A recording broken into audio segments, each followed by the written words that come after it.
Hello दोस्तों, स्वागत है आपका इस वीडियो में। और आज की एक्सरसाइज में हम बाइनोमियल थ्योरम के प्रीवियस आईआईटी जेईई और एआई ट्रिपल के प्रॉब्लम को डिस्कस करेंगे। तो चलिए शुरू करते हैं। ये फर्स्ट प्रॉब्लम है और एआई ट्रिपल 2007 में ये प्रॉब्लम आ चुका है। अब प्रॉब्लम को समझ ले कि a minus b whole to the power n इसके बाइनोमियल एक्सपांशन में जो इसकी फिफ्थ टर्म है और सिक्स टर्म है, इसका सम करे तो वो 0 के बराबर आता है। तो हमें निकालना है कि a बाई बी ये किसके बराबर होगा। ओके, तो स्टार्ट करते हैं प्रॉब्लम।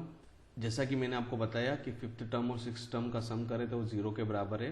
अब t5 को हम लिख सकते हैं t4 प्लस 1 और t6 को लिखेंगे t5 प्लस 1। ओके, अब जनरल टर्म का फॉर्मूला यूज करें हम तो फिफ्थ टर्म ये होगी और सिक्स टर्म ये होगी। ओके, अब इन दोनों की वैल्यू हम इस रिलेशन में पुट करें तो हमें मिलेगा ये।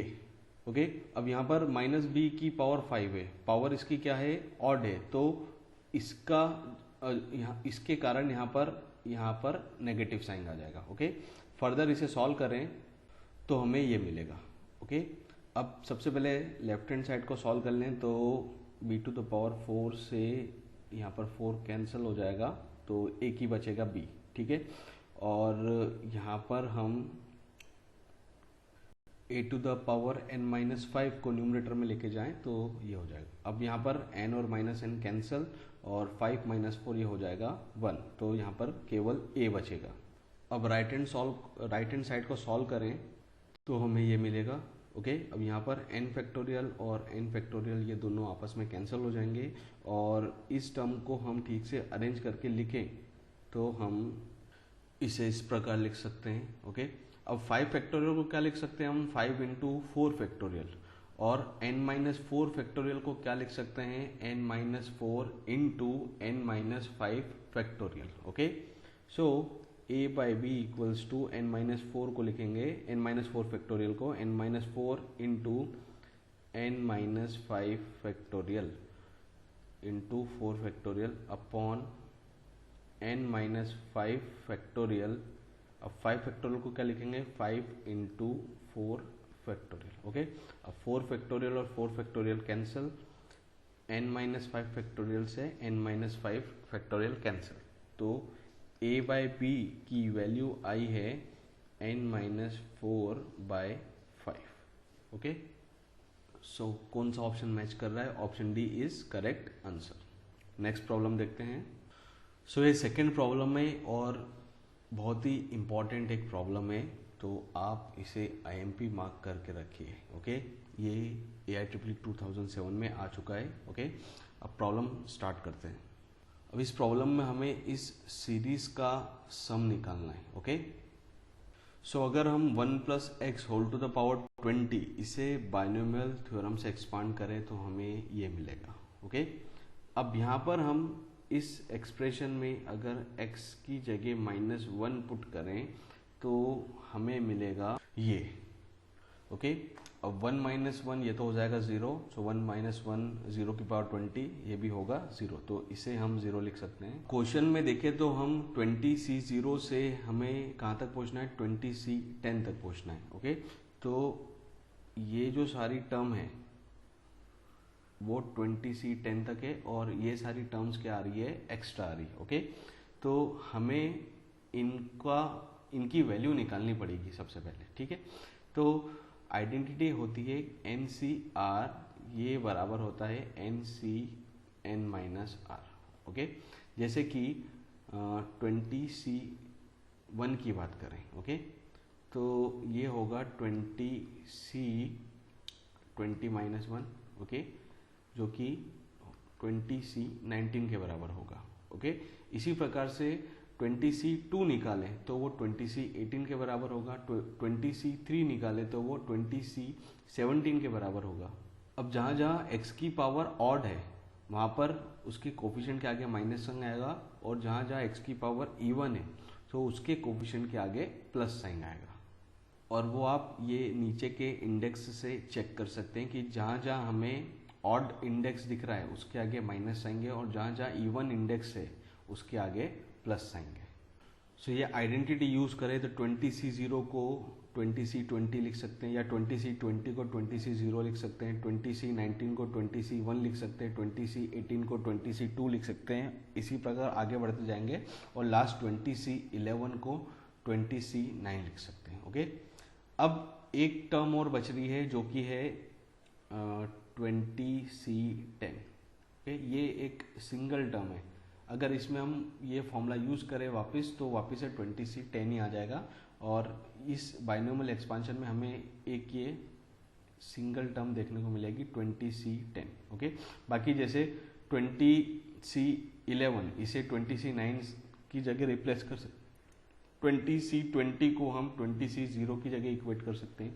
ओके, तो इसे हम इस प्रकार से लिख पाएंगे क्योंकि ये भी डबल हो जाएगा, ये भी डबल हो जाएगा, ये भी डबल हो जाएगा, ये सारी वैल्यूज डबल हो जाएगी और केवल एक ये वैल्यू बची रहेगी। ओके, तो इन सब का यूज करके हम इस कोफिशिएंट के सम को इस प्रकार लिख सकते हैं। ओके, अब यहाँ पर हम देखें तो 20C0 से हमें कहाँ तक का सम निकालना है, 20C10 तक का सम निकालना है। ठीक है, और बीच में जो प्लस माइनस साइन है वो यहाँ पर एज इट इज आ रहे हैं। ठीक है, तो यहाँ पर केवल एक ही 20C10 है और ये 2 टाइम्स है, तो हमें एक 20C10 की ज़रूरत पड़ेगी। तो हम क्या करते हैं, दोनों साइड 20C10 का एडिशन कर देते हैं। ठीक है, अब 20C10 प्लस 20C10 ये हो जाएंगे 2 टाइम्स और 20C10, और सब में से अब हम 2 कॉमन ले पाएंगे और अब इस 2 को यहाँ पर हम लेफ्ट हैंड साइड में भेज दें तो हमें ये कोफिशिएंट्स का सम पता पड़ जाएगा। सो इन सब कोफिशिएंट्स का सम किसके बराबर आ रहा है, 1/2 into 20C10। Okay, so option b is correct answer. अब इस टाइप के जो प्रॉब्लम है ना वो बहुत ही फ्रीक्वेंट हमें देखने को मिलेंगे जेई मेंस और एडवांस में। ओके, तो इस टाइप के ज़्यादा से ज़्यादा प्रॉब्लम हो सके, जितने ज़्यादा आपसे सॉल्व हो सके उतने ज़्यादा आप सॉल्व कीजिए। ओके, और ये कुछ आइडेंटिटीज़ होती है उन्हें भी ध्यान में रखिएगा। ठीक है, नेक्स्ट प्रॉब्लम देखते हैं। ये थर्ड प्रॉब्लम है और ये भी एक इम्पॉर्टेंट प्रॉब्लम है। AIEEE 2009 में ये प्रॉब्लम आ चुका है। ओके, अब हमें बताना क्या है कि ये जो एक्सप्रेशन लिखा हुआ है 8 to the power 2n minus 62 to the power 2n plus 1, जब इसको 9 से डिवाइड करेंगे तो इसका रिमाइंडर क्या होगा। ओके, सो रिमाइंडर निकालने के लिए हम ये फॉर्मूला यूज करेंगे, dividend equals to divisor into quotient plus remainder. Okay, अब डिविडेंड क्या है, 8 to the power 2n minus 62 to the power 2n plus 1। इसे हम अगर इस प्रकार से लिख पाए कि 9 इंटू कुछ वैल्यू हो गई और इसके साथ में प्लस कुछ भी नंबर आया। ओके, तो ये जो नंबर है वो क्या होगा, हमारा रिमाइंडर होगा। ओके, तो हमें इस वैल्यू को इसके वैल्यू के हिसाब से लिखना है। 9 इंटू कुछ वैल्यू प्लस जो भी एक्स्ट्रा नंबर आ रहा है वो हमारा क्या हो जाएगा, उसका रिमाइंडर। ओके, तो स्टार्ट करते हैं। अब 8 to the power 2n है, इसे हम ऐसा लिख सकते हैं 64 to the power n minus 62 to the power 2n लिख सकते हैं ऐसा। ठीक है, अब 64 को हम ऐसा लिख सकते हैं 63 plus 1 to the power n, और 62 को हम लिख सकते हैं 63 minus 1 whole to the power 2n plus 1। और अब हम इसे बाइनोमियल थ्योरम से एक्सपांड करें। एक्सपांड करने से पहले हम थोड़ा इसको और सिंपल वे में लिख लें। सो 63 प्लस 1, इससे हम ऐसा भी लिख सकते हैं 1 plus 63 whole to the power n। Okay, अब ये वाला जो बाइनोमियल है इसकी पावर जो है वो हमेशा ऑड नंबर में आएगी। ओके, तो ये जो बाहर वाला साइन है ना उसे हम अंदर ले जा सकते हैं। बाहर वाला साइन अंदर ले जाएंगे तो यहाँ पर आ जाएगा प्लस, और इस साइन को अंदर लेकर तो हो जाएगा 1 minus 63 whole to the power 2n plus 1। Okay, अब हम इसे बाइनोमियल थ्योरम से एक्सपांड कर सकते हैं जिससे जो हमारा डिजायर्ड रिजल्ट है वो बहुत जल्दी आ जाएगा। So 1 plus 63 whole to the power n को बाइनोमियल थ्योरम से एक्सपांड करा तो ये मिलेगा, और 1 minus 63 whole to the power 2n minus 1 को एक्सपांड करा तो ये मिलेगा। ओके, अब यहाँ पर हम देखें, पहले यहाँ पर देख लेते हैं। तो NC0 के बाद जो नेक्स्ट टर्म है ना उन सारी टर्म्स में हमें 63 देखने को मिलेगा, और यहाँ पर 2n प्लस 1 C0 इसके बाद जो सारी टर्म है ना उसमें हमें 63 देखने को मिलेगा, इसमें भी, और इसके बाद आने वाली सारी टर्म्स में हमें 63 देखने को मिलेगा। मतलब कि ये दोनों टर्म छोड़कर सारी टर्म में से हम क्या ले सकते हैं, कम से कम एक 63 कॉमन। ओके, अब NC0 इसकी वैल्यू होती है 1 के बराबर और 2n+1C0 इसकी भी वैल्यू किसके बराबर होगी, 1 के बराबर। ओके, तो इन दोनों को हम ऐड कर सकते हैं, तो 1+1 कितना हो जाएगा 2, और बाकी जो सारी टर्म है उसमें से क्या कर सकते हैं हम, मिनिमम एक 63 को कॉमन निकाल सकते हैं। ओके, तो इस पूरे एक्सप्रेशन को इस प्रकार लिख सकेंगे। हमने क्या करा, NC0 और NC2n+1C0 को ऐड कर दिया, तो 1+1 यहाँ पर 2 हो गया, और बाकी सब में से हम एक 63 मिनिमम कॉमन निकाल सकते हैं, तो वो कॉमन निकाल दिया। ठीक है, अब 63 को क्या लिख सकते हैं, 7 × 9। ओके, तो ये जो एक्सप्रेशन है वो आ गया हमारे इस फॉर्म में, 9 × सम वैल्यू प्लस कोई नंबर, तो 9 × ये पूरी वैल्यू हो गई, और इसके साथ में कोई नंबर है वो है 2। ओके, तो जो रिमाइंडर है वो किसके बराबर हो गया, 2 के बराबर। So option b is correct answer. Next problem देखते हैं। ये 4th प्रॉब्लम है और AIEEE 2011 में प्रॉब्लम आ चुका है। अब यहाँ पर हमें x⁴ का कोफिशिएंट निकालना है इसके एक्सपांशन में। ओके, अब ध्यान से समझिएगा कि कोफिशिएंट निकालने वाले प्रॉब्लम कैसे किए जाते हैं।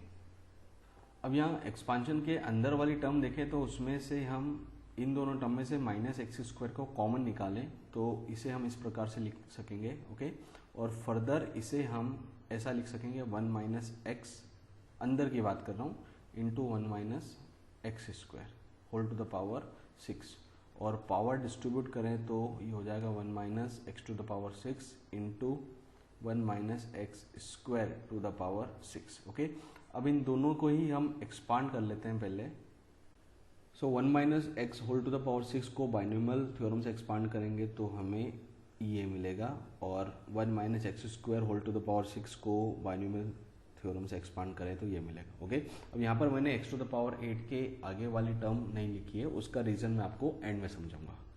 अब इन दोनों का मल्टीप्लिकेशन करके हम x⁴ का कोफिशिएंट निकाले तो उसमें बहुत ज़्यादा टाइम कंज्यूम होएगा, तो उससे अच्छा तरीका ये है कि आप टर्म्स देखिए कि किन टर्म्स को हम मल्टीप्लाई करें तो हमें x⁴ मिले। ओके, जैसे कि मैं ये देख रहा हूँ कि 6c1 वाली ये वाली टर्म और यहाँ पर 6c3 ये वाली टर्म, इन दोनों को हम मल्टीप्लाई करेंगे तो हमें x⁴ मिलेगा। ओके, सो पहले इन दोनों को मल्टीप्लाई कर दें तो 6c1 माइनस आएंगे और यहाँ पर भी माइनस आएंगे, तो यहाँ पर हमें माइनस माइनस प्लस हो जाएगा। सो 6c1 इंटू 6c3 और x इंटू x⁴ ये हो जाएगा x⁴ ठीक है, इसके बाद x², ये वाली टर्म को यहाँ किसी भी टर्म से मल्टीप्लाई करो तो आपको x⁴ नहीं मिलेगा। ओके, नेक्स्ट देखते हैं x⁴ वाली टर्म, इसे हम यहाँ पर x⁴ वाली टर्म से मल्टीप्लाई करें तो हमें x⁴ यहाँ पर मिलेगा। ओके, सो इन दोनों को टर्म्स को मल्टीप्लाई करा और हमने ये लिखा। ठीक है, अब नेक्स्ट 6c4 x⁴ वाली टर्म को भी आप यहाँ पर किसी भी टर्म में इंटू करें तब भी आपको x⁴ ऐसी कोई टर्म देखने को नहीं मिलेगी, पर x⁵ इसको हम x² वाली टर्म से मल्टीप्लाई करें तो हमें x⁴ यहाँ पर देखने को मिलेगा। अब इनके अलावा कोई सा भी ऐसा कॉम्बिनेशन नहीं बन पा रहा है जिससे कि हमें x⁴ टर्म मिले। ओके, तो ये जो है वो हमारा, इसमें से x⁴ कॉमन निकाल लें तो जो बचा हुआ होगा उसका कोफिशिएंट हो जाएगा। ओके, जब भी दो बाइनोमियल के मल्टीप्लिकेशन में हमें कोफिशिएंट निकालना है तो आप इस मेथड को बहुत ही अच्छे से और आसानी से यूज कर सकते हैं। ओके, अब कोफिशिएंट निकालना है तो हम यहाँ पर 6c1 की वैल्यू निकालें तो ये बराबर आएगी 6 के इंटू 6c3 निकालें हम, सो 6c3 हो जाएगा 6 factorial upon 3 factorial into 3 factorial. Okay, so 6 into 5 into 4 upon 3 factorial और ये 6 कैंसिल, तो आउटपुट आया 20 के बराबर। अब C63 हम निकाल चुके हैं तो इसकी वैल्यू हो गई 20, और C2 निकालें तो वो होगा 6 factorial upon 4 factorial into 2 factorial, जिसे हम लिख देंगे 6 इंटू 5 बाय 2 फैक्टोरियल, और हमें मिलेगा ये 15 के बराबर। ओके, तो यहाँ पर आएगा 20 इंटू 15 प्लस 65 की वैल्यू 6 होती है, 61 की भी वैल्यू क्या होती है 6। इन सभी को हम थोड़ा और सॉल्व करें तो 120 माइनस 300 प्लस 36, सभी को ऐड करने पर हमें मिलेगा -144। Okay, so option b is correct answer. Next problem देखते हैं। सो ये 5th प्रॉब्लम है और जेईई मेन 2013 में ये प्रॉब्लम आ चुका है। ओके, अब यहाँ पर हमें टर्म निकालनी जो कि इंडिपेंडेंट हो x से इस बाइनोमियल एक्सपेंशन में। ओके, अब जो यूजुअल मेथड होती है इस टाइप के प्रॉब्लम को सॉल्व करने के लिए, उससे आप इस प्रॉब्लम को सॉल्व करेंगे तो बहुत ज़्यादा टाइम आपका कंज्यूम होएगा। ओके, अब अगर आप इसके अंदर का जो एक्सप्रेशन है उससे थोड़ा सा सिंप्लीफाई कर लें, ओके, तो ये प्रॉब्लम बहुत हद तक इजी हो जाएगा। ओके, तो सबसे पहले हम क्या करेंगे, जो बाइनोमियल अंदर हमें जो गिवन है, ओके, इसे हम सिंप्लीफाई करेंगे। सो जो अंदर जो एक्सप्रेशन लिखा है वो मैंने यहाँ पर लिख दिया, अब मैं इसे सिंप्लीफाई करूँगा। ओके, तो सबसे पहले हम यहाँ देखें तो नीचे से x-1 के जो डिनोमिनेटर में है उसमें से हम x⁴ कॉमन निकाल सकते हैं। कॉमन निकालने के बाद अंदर क्या बचा, x⁴ -1। ओके, अब सबसे पहले इस x-1 को सिंप्लीफाई कर लें तो इसे हम ऐसा लिख सकते हैं x⁴ इसका स्क्वायर -1 का स्क्वायर, ऐसा लिख सकते हैं। और a² - b² का फॉर्मूला लगाएं तो इसे लिख सकते हैं √x + 1 इंटू √x - 1। ओके, ये यहाँ पर हम अभी x - 1 को सिंप्लीफाई कर रहे हैं। x को लिखा x⁴ का स्क्वायर, ओके, -1 की पावर कुछ भी है ले सकते हैं हम, तो 1 की पावर 2 ले ली। ओके, और a² - b² का फॉर्मूला लगा के इसे इस तरह से स्प्लिट कर दिया।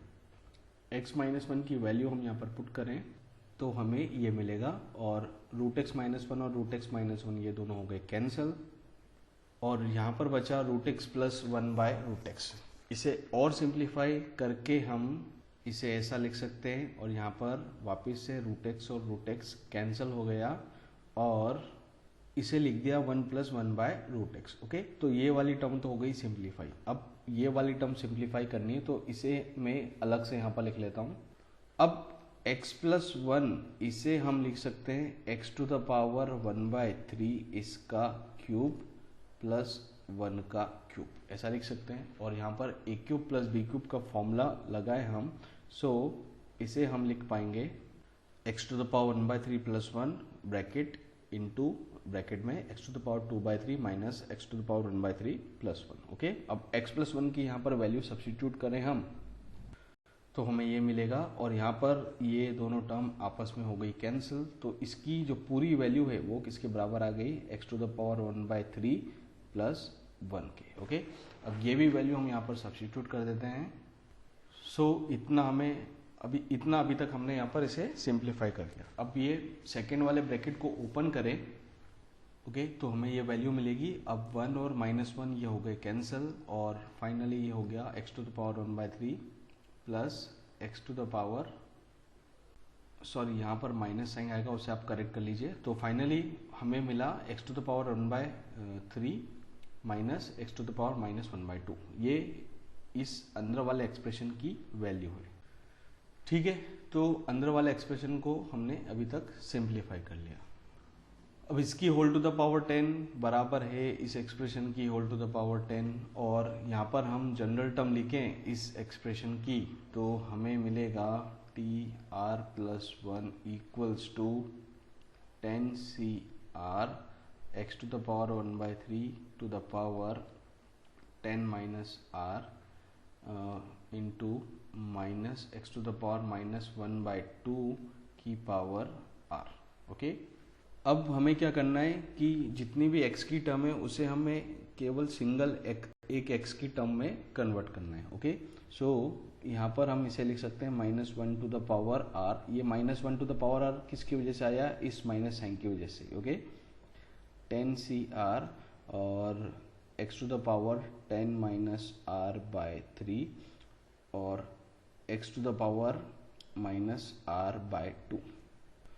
अब बेस सेम है तो पावर्स क्या हो जाएगी, ऐड हो जाएगी, एक्स की power 10 minus r plus minus r by 2। Okay, so minus 1 to the power r 10 c r x to the power, जब हम इसे ऐड कर देंगे तो हमें मिलेगा 20 माइनस 5 आर बाय 6। अब हमें क्या निकालना था, टर्म इंडिपेंडेंट ऑफ एक्स। तो एक्स की जो पावर है उसे क्या कर देते हैं हम 0 से इक्वेट। तो 20 माइनस 5 आर बाय 6 इसे 0 से इक्वेट करा तो आर की जो वैल्यू है वो बराबर आई है 4 के। ओके, अब टर्म निकालनी है तो हमें इस जनरल टर्म में आर की जगह 4 पुट करना है। तो t 4 plus 1 equals to 10c4 और x टू द पावर हम ये यूज़ कर लेते हैं, ये वाला, तो हमें मिलेगा -1 टू द पावर 4 और इंटू 10c4। ओके, ये टर्म लिखने का कोई मतलब नहीं क्योंकि ये तो 0 हो जाएगा। ओके, सो हमें कुल मिला के 10c4 की वैल्यू निकालनी है जो कि होगी 10 factorial upon 6 factorial into 4 factorial. Okay, 10 factorial को लेकर 10 into 9 into 8 into 7 into 6 factorial upon 6 factorial into 4 factorial. 6 factorial और 6 फैक्टोरियल कैंसिल और फर्दर सॉल्व करें तो 4 इंटू 2 8 होता, तो 8 से 8 कैंसिल, 3 1 जा 3 3 जा। ओके, सो 30 इंटू 7 ये होगा 210 के बराबर। So correct answer is option b. Next problem देखते हैं। ये 6 प्रॉब्लम है और जेई मेन 2014 में ये प्रॉब्लम आ चुका है। अब हमें यहाँ पर इस एक्सप्रेशन में बतानी है कि कितने नंबर ऑफ टर्म्स होगी। ओके, अब जैसे कि हम बात करें a plus b whole to the power n। Okay, अगर पावर n है, इस binomial whole to the power n है, तो इसकी जो नंबर ऑफ टर्म्स होगी वो बराबर होती है n प्लस 1 के। अब यही कंसेप्ट हमें यहाँ पर यूज करना है इस प्रॉब्लम को सॉल्व करने के लिए, पर डायरेक्टली हम ये यूज नहीं कर सकते। हमें क्या करना पड़ेगा, इस प्रॉब्लम को थोड़ा सा सिंप्लीफाई करना पड़ेगा। अब जैसे ए क्यूब माइनस बी क्यूब का जो फॉर्मूला होता है, सॉरी ए क्यूब प्लस बी क्यूब, तो जैसे कि हम 1 प्लस एक्स का क्यूब, इसका हम फॉर्मूला देखें तो वो होगा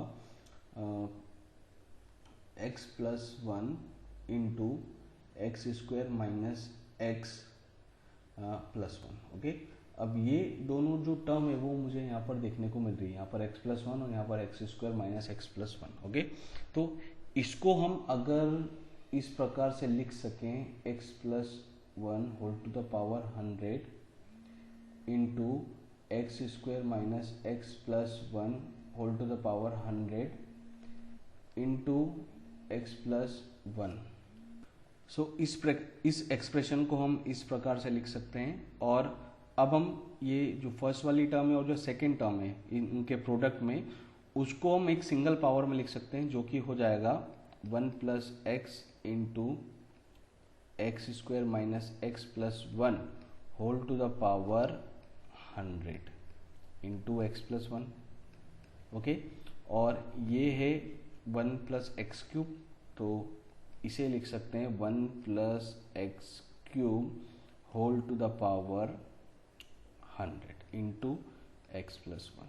ठीक है, अब एक्स प्लस 1 का अंदर इंटू कर दें तो पहला हमें मिलेगा x into 1 plus x cube two the power 100 plus 1 plus x cube two the power 100। Okay, अब ये प्रॉब्लम हमारा 90% तो सॉल्व हो गया। ओके, अब 1 plus x cube two the power 100, इसकी नंबर ऑफ टर्म्स की बात करें तो नंबर ऑफ टर्म इसकी होगी 101, और यहाँ पर पहले वाले एक्सप्रेशन की भी नंबर ऑफ टर्म्स की बात करें तो वो भी किसके बराबर होगी, 101 के। ठीक है, तो टोटल टर्म कितनी हो जाएगी 101 plus 101 202। So option c is correct answer. Next problem देखते हैं। सो ये 7th प्रॉब्लम है और जेईई मेन 2014 के पेपर में ये प्रॉब्लम आ चुका है। अब यहाँ पर हमें x टू द पावर 1012 इसका कोफिशिएंट निकालना है इस बाइनोमियल एक्सपांशन में। ओके, तो चलिए शुरू करते हैं। अब n हमें बताया गया है कि ये 22 के बराबर या उससे छोटा हो सकता है। ठीक है, तो 22 से छोटी बहुत सारी वैल्यू हो सकती है। तो इसका मतलब यह है कि जो क्वेश्चन की डिपेंडेंसी है वो x to the power n पर नहीं है, वो डिपेंडेंसी किस पे होगी, x टू द पावर 253 पर। ओके, क्योंकि n की वैल्यू 22 से जितनी कम हो, मतलब कि 22 के बराबर या 22 से कम है, वो सारी वैल्यू यहाँ पर एक्सेप्टेबल रहेगी। ठीक है, तो क्वेश्चन की जो डिपेंडेंसी है वो x to the power n पर नहीं होगी, वो किस पर होगी, x to the power 253। Okay, अब x टू द पावर 1012 ये कब आएगा, जब x टू द पावर 253 अगर हम इसकी 4th पावर की बात करें तो वो बराबर होगा x टू द पावर 1012 के। ओके, तो यही कॉन्सेप्ट मैं यहाँ पर यूज करूंगा। अब आप देखिएगा कि किस तरह से हम ये कॉन्सेप्ट यहाँ पर यूज कर रहे हैं। अब मैंने क्या करा, यहाँ पर अंदर एक बाइनोमियल बना दिया। ठीक है, एक टर्म हो गई 1 और दूसरी टर्म हो गई x to the power n plus x to the power 253 और इसके होल की पावर 10। अब इसे बाइनोमियल थ्योरम से हम एक्सपांड करें, सो बाइनोमियल थ्योरम से एक्सपांड करने पर हमें ये मिलता है। ओके, अब हम यहाँ बारी बारी से टर्म का एग्जामिन करते हैं।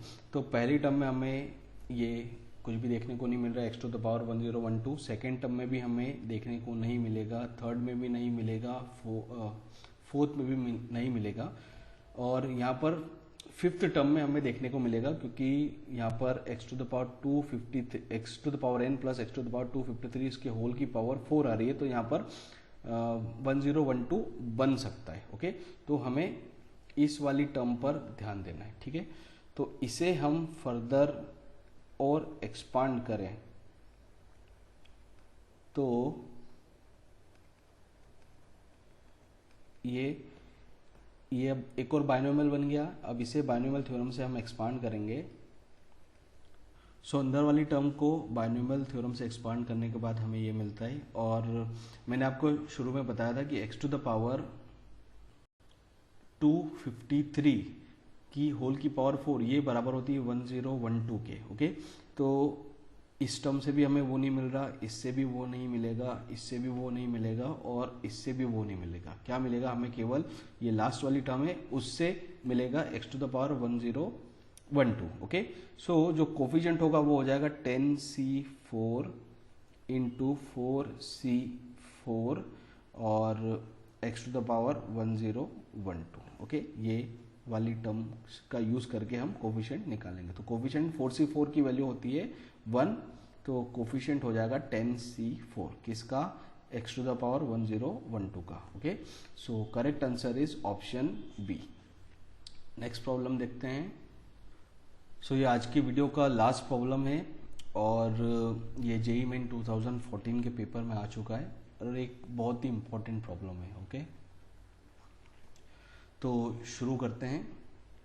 अब यहाँ पर इस प्रॉब्लम में हमें एक रिलेशन गिवन है। ओके, और हमें a2 की वैल्यू निकालनी कि वो क्या होगी। ओके, पहले तो मैं ये जो रिलेशन है ना उसको सिंप्लीफाई करके आपको लिख के बताता हूँ कि क्या है वो रिलेशन। सो यहाँ पर इस सबमिशन को हम ओपन करें तो राइट हैंड वाली टर्म को हम इस प्रकार से लिख सकते हैं। ओके, अब यहाँ पर जो LHS है वो RHS के बराबर है, तो हम ये कोफिशिएंट्स को कंपेयर करके वैल्यूज को निकाल सकते हैं। ओके, पर ये इतना सिंपल नहीं होने वाला है, थोड़ा सा हमें इसमें दिमाग लगाना है। अब दिमाग क्या लगाना है, सिमिलर टर्म्स के कोफिशिएंट पर ध्यान देना है। ठीक है, अब यहाँ पर 3 टर्म है, एक है 1 और दूसरा हो गया x टू द पावर 4 और तीसरा हो गया x टू द पावर 5। और यहाँ पर हमें कांस्टेंट टर्म से लेकर x वाली term x square, x cube, x to the power 4 और x टू द पावर 5 ये सारी टर्म देखने को मिलेगी राइट हैंड साइड में। ओके, अब स्टार्टिंग करेंगे सबसे बड़ी x की पावर वाली टर्म से। तो यहाँ पर सबसे बड़ी x की पावर 5 वाली टर्म दिख रही है मुझे, और यहाँ पर से भी x टू द पावर 5 हमें यहाँ से मिल सकता है। बाकी कोई सी भी टर्म में से हमें x टू द पावर 5 नहीं मिलेगा। ओके, तो यहाँ पर कंपेयर करें हम, कंपेयर करने से पहले हमें यहाँ पर इसे एक्सपांड करना पड़ेगा, a5 into 1 plus x to the power 5। So इस टर्म को हम बाइनोमियल थ्योरम से एक्सपांड करेंगे तो हमें ये मिलेगा। ठीक है, अब यहाँ पर x टू द पावर 5 वाली केवल एक ही टर्म है, वो है ये। तो हम a5 इंटू 5c5 इसे कंपेयर कर सकते हैं यहाँ पर जो लेफ्ट हैंड साइड में x टू द पावर 5 का कोफिशिएंट है उससे, जो कि बराबर है 1, और 5c5 इसकी भी वैल्यू होती है 1 के बराबर। सो a5 हमें मिल गया कि ये आया है 1 के बराबर कंपैरिजन के बेसिस पर। सो अभी तक क्या करा, हमने a5 की वैल्यू निकाली। ठीक है, अब यहाँ पर नेक्स्ट इससे छोटा क्या आ रहा है, x टू द पावर 4। तो हमारा अब कॉन्सेंट्रेशन किस पे रहेगा, x टू द पावर 4। अब x टू द पावर 4 कहाँ से मिलेगा, एक हमें इस टर्म से x टू द पावर 4 मिल सकता है, और एक हमें यहाँ पर 1 plus x to the power 5 में से भी क्या मिल सकता है, एक x to the power 4। Okay, so यहाँ से x टू द पावर 4 वाली टर्म क्या होगी, a4 into 4c4 x to the power 4। ये यहाँ से हमें एक x टू द पावर 4 वाली टर्म मिलेगी, और यहाँ से हमें मिलेगा 5c4 x to the power 4। Okay, और यहाँ पर हम देखें तो x टू द पावर 4 का जो कोफिशिएंट है लेफ्ट हैंड साइड में वो किसके बराबर है, 1 के बराबर है। तो सबसे पहले यहाँ से कोफिशिएंट निकाल लें, तो कोफिशिएंट हो जाएगा a to the power 4। 4c4 की वैल्यू जो है वो है 1 के बराबर, और 5c4 इसकी वैल्यू आएगी 5 के बराबर। ये बराबर हुआ 1 के, जो कि x टू द पावर 4 का कोफिशिएंट है। ओके, सो a4 की जो वैल्यू है वो आएगी -4 के बराबर। ठीक है, सो a4 की भी वैल्यू निकल गई है, वो है -4 के बराबर। अब x की पावर 4 की टर्म के कोफिशिएंट को कंपेयर करने के बाद हम x की पावर 3 के कोफिशिएंट को कंपेयर करेंगे। ओके, अब यहाँ लेफ्ट हैंड साइड में x टू द पावर 3 है ही नहीं, तो हम इसे ऐसा लिख सकते हैं +0 x to the power 3। Okay, 0 से कोई सी भी टर्म मल्टीप्लाई होगी तो वो हो जाएगा 0। तो हम ऐसा कह सकते हैं कि x टू द पावर 3 का जो कोफिशिएंट है ना लेफ्ट हैंड साइड में, वो किसके बराबर है, 0 के बराबर है। ओके, अब x टू द पावर 3 यहाँ हमें इसमें से मिल सकता है, और इसमें से भी मिलेगा, और इसमें से मिलेगा। ठीक है, सो यहाँ पर तो 0 हो गया, सो 0 इक्वल्स टू, अब डायरेक्ट कोफिशिएंट की बात कर रहा हूँ, तो वो होगा a3 इंटू 3c3, इसमें से जो x क्यूब का कोफिशिएंट होगा -4 इंटू यहाँ से x क्यूब का कोफिशिएंट जो होगा वो 4c3 के बराबर होगा, और यहाँ पर जो कोफिशिएंट होगा x क्यूब का वो 5c3 के बराबर होगा। ठीक है, अब इनकी वैल्यूज निकालें तो इससे हमें a3 की वैल्यू मिल जाएगी। अब c3 ये 1 के बराबर होगा, -4 4c3 ये होगा 4 के बराबर, और 5c3 हम निकालेंगे तो वो 10 के बराबर आएगा। यहाँ पर मैंने सॉल्व कर रखा है। ठीक है, तो यहाँ पर आ गया 10, और सॉल्व करें तो a3 की वैल्यू हो जाएगी 6 के बराबर। ओके, सो a3 भी निकल गया है, जो कि आया है 6। अब x क्यूब के कोफिशिएंट को भी कंपेयर कर लिया, अब x स्क्वायर के कोफिशिएंट को कंपेयर करना है। अब लेफ्ट हैंड साइड में वापस से x स्क्वायर वाली कोई टर्म नहीं है, तो हम इसे क्या लिख देंगे, +0 x स्क्वायर। ओके, मतलब लेफ्ट हैंड साइड में जो x स्क्वायर है उसका कोफिशिएंट क्या है, 0। सो 0 को हमें इक्वेट करना है। अब x स्क्वायर कहाँ से आ रहा है वो देख लिया हम, एक तो इस टर्म में से आएगा, सेकंड इस टर्म में से, थर्ड इस टर्म में से, और फोर्थ इस टर्म में से। ठीक है, सो पहली वाली टर्म में से हम x स्क्वायर का कोफिशिएंट की बात करें तो वो बराबर होगा 2c2 के। ओके, सेकेंड वाली टर्म में से 6 इंटू ये हो जाएगा 3c2, और थर्ड वाली टर्म में से -4 इंटू 4c2, और लास्ट वाली टर्म में से 5c2 होगा x स्क्वायर का कोफिशिएंट। अब इसे हम सॉल्व करेंगे तो हमें a2 की वैल्यू मिल जाएगी। ओके, अब 2c2 ये बराबर है 1 के, तो यहाँ कुछ लिखने की जरूरत नहीं। 6 इंटू 3c2 ये बराबर होगा 3 के, -4, और 4c2 हम निकाल लें, वो आएगा 6 के बराबर 4c2। सो 4 इंटू 6, और 5c2 इसकी वैल्यू आएगी 10 के बराबर। ठीक है, अब यहाँ से हम सॉल्व करेंगे तो a2 की जो वैल्यू है वो बराबर आएगी -4 के। Okay, so option A is correct answer. So ये था पूरा वीडियो बाइनोमियल थ्योरम पे, जिसमें हमने प्रीवियस ईयर के कुछ प्रॉब्लम्स को देखे थे। अब आपका क्या काम बनता है कि इन प्रॉब्लम से आप अपने कॉन्सेप्ट को ऐसा बिल्ड करें कि इस तरह के सारे प्रॉब्लम आप आसानी से कर सके। Okay, so I hope that this video will be helpful for you all. और आपको वीडियो पसंद आया तो आप इसे लाइक कीजिए, शेयर कीजिए, और चैनल पर नए हैं तो सब्सक्राइब करना ना भूलें। नोटिफिकेशन बेल पे प्रेस करें ताकि जैसे ही नया वीडियो अपलोड होए आपको तुरंत उसकी इन्फॉर्मेशन मिल जाए। Thank you so much. Thank you for watching.